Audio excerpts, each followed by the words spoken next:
Hello guys, digital marketing series में आपका स्वागत है। मैं हूं आपका ट्रेनर चिराग मदान और स्टार्ट करते हैं आज का टॉपिक। और आज का जो टॉपिक है गाइस वो है हमारा सर्च इंजन।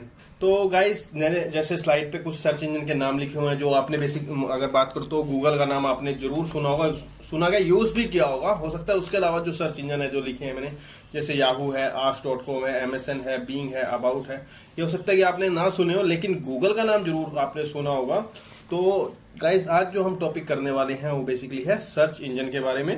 तो सर्च इंजन एक तरह का एक प्रोग्राम होता है, यानी कहें तो एक ऐसा ऑटोमेटिक सिस्टम होता है जो यूजर के द्वारा सर्च किए गए शब्दों को हमें जानकारी देता है। अगर कहीं जैसे अगर हम कुछ भी सर्च करना होता है, हम गूगल पे जाते हैं। अगर सिंपली अगर मैं एग्जांपल लूँ तो मैं साथ में ब्राउजर ओपन कर लेता हूँ। जैसे मैंने google.com ओपन कर लिया है। तो google.com क्या है गाइस, हमारा एक सर्च इंजन है। इसमें हम जो भी कुछ टाइप करेंगे, जो भी सर्च करेंगे, वो हमारा एक ऑटोमेटिक सिस्टम से डेटा फैच करके ला रहा है, वो होता है सर्च इंजन।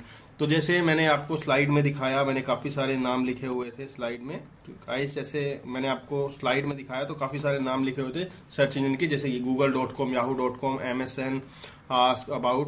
तो हम जैसे ये जो है ये google.com है जो हर कोई यूज करता है, जिसको सर्च इंजन की नॉलेज है या नहीं है, लेकिन वो गूगल जरूर यूज करता है। और गूगल तो एक ऐसा कॉमन वर्ड हो चुका है कि अगर हमें कुछ भी सर्च करना होता है तो हम ये नहीं कहते कि हम सर्च कर रहे हैं, हम ये कहते हैं मैं गूगल कर रहा हूँ। जैसे बींग है, ये माइक्रोसॉफ्ट का सर्च इंजन अगर बात करें तो माइक्रोसॉफ्ट ने बनाया है, तो इस पे भी काफी अच्छा ट्रैफिक है, बहुत ज्यादा यूज होता है। पहले ये MSN के नाम से आता था, अब ये बिंग के नाम से यूज हो रहा है। जैसे हम उस पर वर्क करते हैं SEO के लिए अपना, उसी तरह से हमें इसके ऊपर भी वर्क करना होता है। तो गाइस जितने भी ये सर्च इंजन है ये आपको शो हो रही हैं अलग अलग टाइम पे, अलग अलग तरह से बहुत ज्यादा यूज हुए हैं। चाहे एक टाइम में याहू बहुत ज्यादा यूज होता था, ask.com बहुत ज्यादा यूज होता था, माइक्रोसॉफ्ट का MSN बहुत ज्यादा यूज था। और अब जो बिंग के नाम से आ रहा है, MSN भी है लेकिन बिंग को यूज कर रहा है। माइक्रोसॉफ्ट जो है बिंग को ज्यादा प्रमोट करता है कंपैरिजन में MSN के। और about.com जो ये भी एक सर्च इंजन है। तो गाइस सबके माइंड में क्वेश्चन रहता है, सब यही सोचते हैं कि जो दुनिया का पहला सर्च इंजन है वो जो है वो गूगल होगा। ऐसा नहीं है, गूगल बहुत बाद में आया। गूगल से पहले सर्च इंजन आ चुका था। जो गूगल से पहले जो सर्च इंजन आया था वो था archiequery.com। ये वर्ल्ड का पहला सर्च इंजन था जो 10 सितंबर 1990 को बना था, जो लाइव हुआ था। जो गूगल है वो 96 में आया था। उससे पहले याहू आ चुका था, यांडेक्स आ चुका था, और भी बहुत सारे सर्च इंजन आ चुके थे मार्केट में जो वर्क कर रहे थे। और ये सर्च इंजन जो है मार्केट में बिल्कुल भी अवेलेबल नहीं है, बंद हो चुका है, क्योंकि सबसे ज्यादा मार्केट जो है वो गूगल ने कैप्चर कर लिया। अब बात करते हैं मार्केट शेयरिंग की, कि मार्केट में किसका कितना शेयर है। ये टॉप 5 में आपको सर्च इंजन दिखा रहा हूं। अगर टॉप 5 की बात करूं तो एक तरफ बिल्कुल जो है वो है google.com जो 91.98%, यानी कि लगभग 92% जो है मार्केट में वो गूगल यूज हो रहा है। बिंग जो है वो माइक्रोसॉफ्ट का ब्रांड है, वो 2.55% यूज हो रहा है मार्केट में सिर्फ। और थर्ड नंबर पे आता है याहू। याहू जो है 1.66% है। याहू पहले एक अलग सर्च इंजन था और बाद में माइक्रोसॉफ्ट ने इसको परचेज कर लिया। तो माइक्रोसॉफ्ट और बिंग दोनों मिलके एक कॉमन प्लेटफॉर्म पे वर्क कर रहे हैं। बैकएंड दोनों का सेम है, फ्रंट एंड जो है वो अलग अलग है, यानी कि जो इनका डेटाबेस है, जो स्ट्रक्चर है, जो एल्गो है, वो बिल्कुल सेम ही रहती है। और फोर्थ नंबर पे आता है baidu.com। जो ये सर्च इंजन है एक चाइनीज सर्च इंजन है, चाइना ने बनाया है, जो वर्ल्ड में फोर्थ नंबर पे यूज होता है, जो 1.44% यूज हो रहा है। फिफ्थ नंबर पे यांडेक्स है जो एक रशियन सर्च इंजन है, रशिया ने बनाया था, जो गूगल से भी पहले आया था। वो मात्र 0.52% सर्चिंग में यूज होता है, यानी कि सबसे ज्यादा लोग अप्रोक्स 92% जो है वो गूगल को यूज कर रहे हैं। फिर बिंग यूज हो रहा है, फिर याहू, फिर बाइडू, फिर यांडेक्स।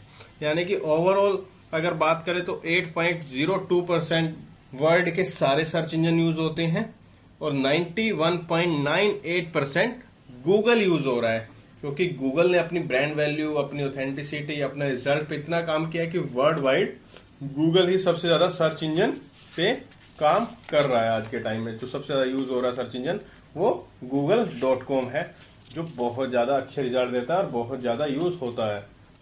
तो गाइस जो हमारा सर्च इंजन है वो वर्किंग करता है। सबसे पहला जो पार्ट होता है वो होता है क्रोलिंग। जब आप सर्च इंजन में कोई भी वर्ड सर्च करते हैं तो सर्च इंजन के एल्गोरिथम या कहें तो क्रोलिंग इंटरनेट में इस शब्द से रिलेटेड जितनी भी वेबसाइट हैं उसे ढूंढने की कोशिश करता है, सर्च करता है कि आपने दिया जो हमने सर्च किया था इसे हम कीवर्ड कहते हैं और कीवर्ड के जरिए ही सर्च इंजन अपना रिजल्ट दिखाता है और सब काम सर्च इंजन के बूट्स के द्वारा किए जाते हैं जो ऑटोमेटिक होता है। यानी कि इस पूरे प्रोसेस में कुछ भी ऐसा सिस्टम नहीं है जो ऑफलाइन होगा या मैनुअल करना होगा, सब कुछ ऑटोमेटिक होता है। गूगल का क्रोलर है वो ऑटोमेटिक आपकी वेबसाइट पे आता है, उसे स्कैन करता है, एक टाइम पीरियड के अंदर आता है।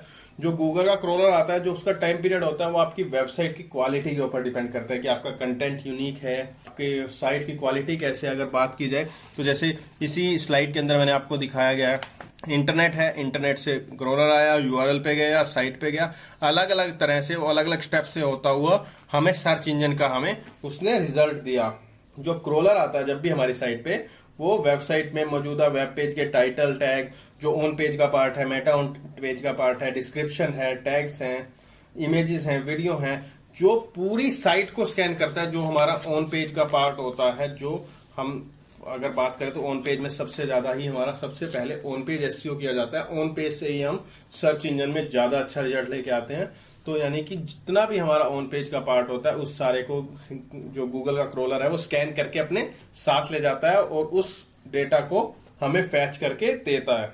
तो गाइस जो हमारा फर्स्ट पार्ट था क्रोलिंग होने के बाद जब सर्च इंजन सेकंड पार्ट पे आता है तो सेकंड पार्ट जो होता है वो होता है इंडेक्सिंग। यह सर्च इंजन का दूसरा स्टेप होता है जिसमें सर्च इंजन के क्रोलर्स वेबसाइट को स्कैन करने के बाद उसे किसी मेमोरी में या फिर किसी डेटाबेस में स्टोर करता है।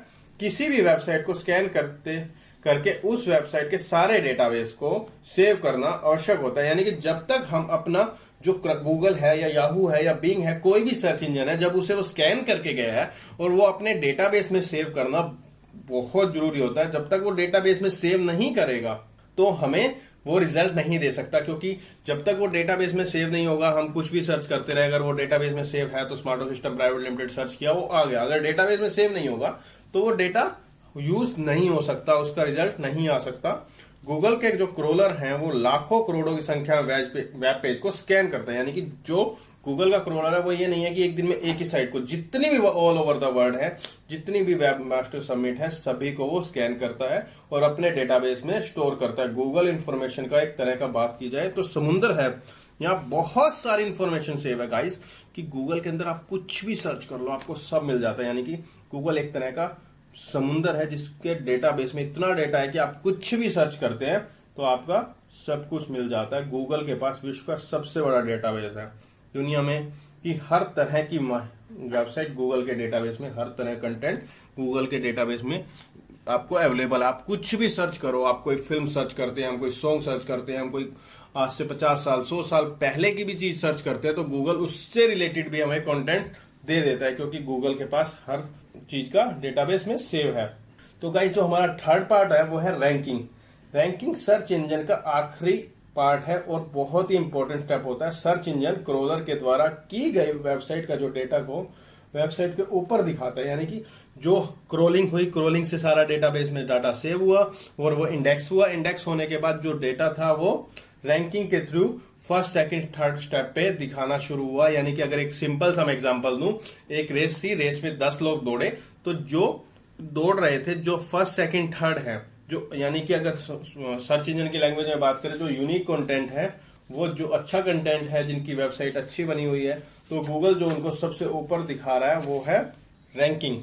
रैंकिंग में गूगल हमारे डेटा सबसे ऊपर दिखाता है और गूगल का जो क्रोलर है, क्रोलर के बाद इंडेक्सिंग है, वो ही डिसाइड करता है कि कौन सी साइट को फर्स्ट पेज फर्स्ट लिंक दिखाना है और कौन सी साइट को second page, sorry first page first link, second link या थर्ड लिंक कहां दिखाना है। वो सब क्रोलर और इंडेक्सिंग के डेटाबेस के अकॉर्डिंग ही बनता है। सर्च इंजन का काम आपको जानकारी चाहिए उस तक आप तक पहुंचाना बेसिकली रहता है। तो गाइस ये जो 3 स्टेप्स हैं, इन्हीं 3 स्टेप्स के ऊपर ही पूरा सर्च इंजन का जो हमारा पार्ट है वो टिका हुआ है। इसी के ऊपर ही सारा काम होता है। इसके अलावा ऐसा कोई भी अलग पार्ट नहीं है कि क्रोलिंग से अलावा कुछ और करा सकते हो, या इंडेक्सिंग नहीं होगी तो वेबसाइट फर्स्ट पेज पे आ जाएगी। जब तक क्रोलिंग नहीं होगी तो इंडेक्सिंग नहीं होगी, जब तक इंडेक्सिंग नहीं होगी तो रैंकिंग नहीं मिलेगी। यानी कि 3 जो स्टेप्स है ये एक इंपॉर्टेंट पार्ट प्ले करते हैं सर्च इंजन के अंदर। यानी कि कोई भी सर्च इंजन अगर आप खुद का सर्च इंजन ही बनाने वाले हैं तो उसके अंदर ये 3 स्टेप्स आपको फॉलो करने ही होंगे। जितने भी दुनिया में सर्च इंजन है, चाहे वो याहू है, बिंग है, अल्टा विस्टा है, MSN है, यांडेक्स है, जो भी सर्च इंजन है, सभी सर्च इंजन इन्हीं 3 स्टेप्स को फॉलो करते हैं और अपना डेटाबेस स्टोर करते हैं और अपनी रैंकिंग देते हैं।